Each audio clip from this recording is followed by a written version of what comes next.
Alright, you guys, welcome back. I know it's been like 2 weeks since I posted, so I apologize for that, but I'm really excited to bring you guys today the Zeiss 50mm 1.4 by Zeiss. So now let me tell you about this lens. Now, I've been trying to get a 50mm for the longest time, even though I have a 24 to 70mm that has like a 50mm stop. It's still at 2.8. So like with 1.4, I feel like you can get that nice, much more creamier bokeh. So this is pretty much just gonna be like an unboxing of the product, my thoughts on it, and a full review will come along, you know, in a couple of days. I have a lot of new gear that I have to unbox and shoot and script for videos and for YouTube for you guys. So make sure to subscribe, like this video, and turn that bell notification on because you won't want to miss it. We have a bunch of new exciting things coming to you guys, but for now, let's get started with this. But yeah, look at that, man. Oof. It's just crazy. So this lens retails for about $14.98, pretty much $1,500 after tax, like 16-ish. This is straight from B&H, as you guys seen from my vlog earlier this week. From New York City. I was able to go there. If you haven't watched that vlog, make sure to check.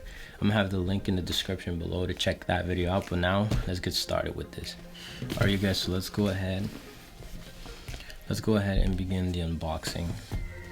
So pretty much this is how the box looks from the front, and kind of has like a little lever here. You just take it out and open it. It's pretty neat design. You know, Sony, they never cheap out with anything. That's why their stuff is so expensive. But pretty much comes in this. You get some notes and stuff, pretty much describing how the lens works, how it was created and stuff like that, but nobody really reads that stuff, so let's push that to the side. And then here is the lens. Comes in this nice like leathery type of carrying case. So yeah, this is the case. It has the Sony right there. Well, let's take it out. Wow. Yo, first thoughts, guys, this lens is actually really heavy. I think it might be heavier than my G Master lenses. Just look at that. I mean, it's great. You got that f1.4 by Sony. Yeah, it's really nice. It's definitely heavy. Like I said, we have our autofocus and manual focus switch right here in case you guys want to, you know, use manual focus.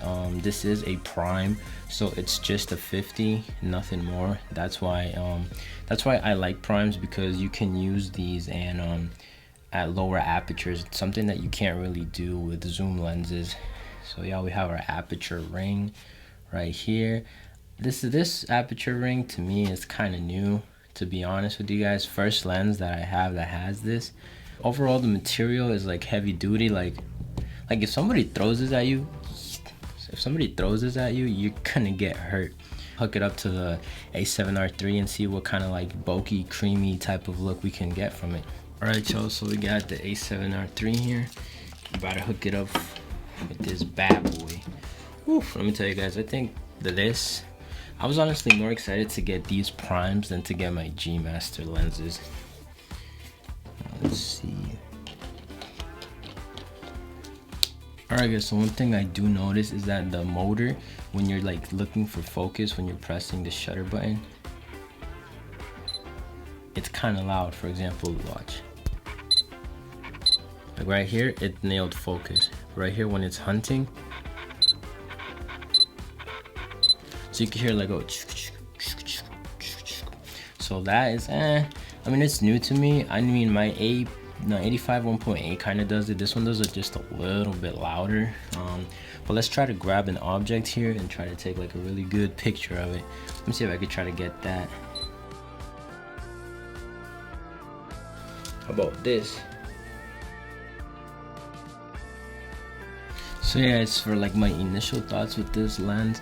I have to say it's heavy. Like this thing, if somebody hits you with this, they're gonna knock you out. It's like throwing a rock at somebody.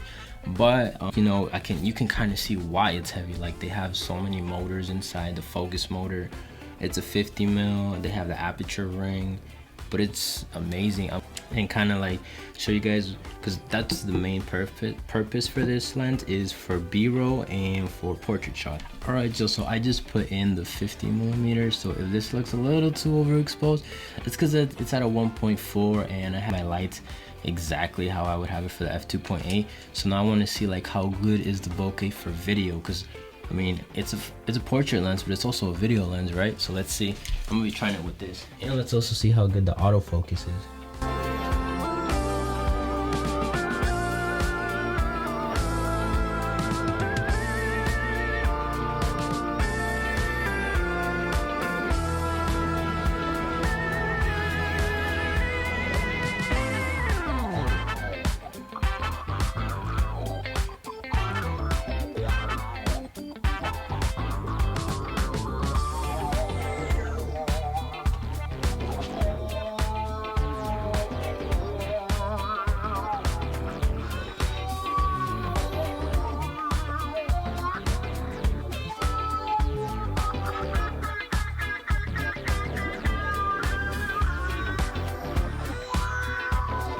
Alright, yo, so now the reason I'm dug down is because it's at 50mm, but man, the autofocus is good on this lens, and also like everything is pretty much good. The bokeh at 1.4, ooh, bro, if you have a 1.4 or 1.8, go get it at 1.4. So yeah, man, like I told you, this thing is like insane. Like, look at this.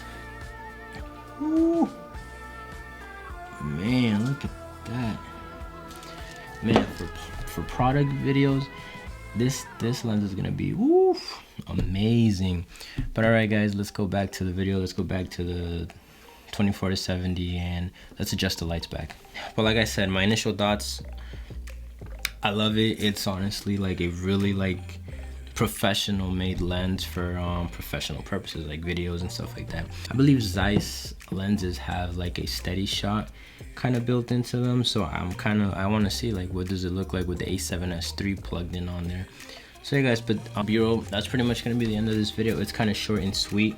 Make sure you watch my vlog from New York that I posted already, and if you guys have any more questions, let me know. We have a bunch of new stuff that we have for this channel that I'm really excited about. So yeah, but for now, make sure to subscribe and make sure to press the bell and like this video. Peace.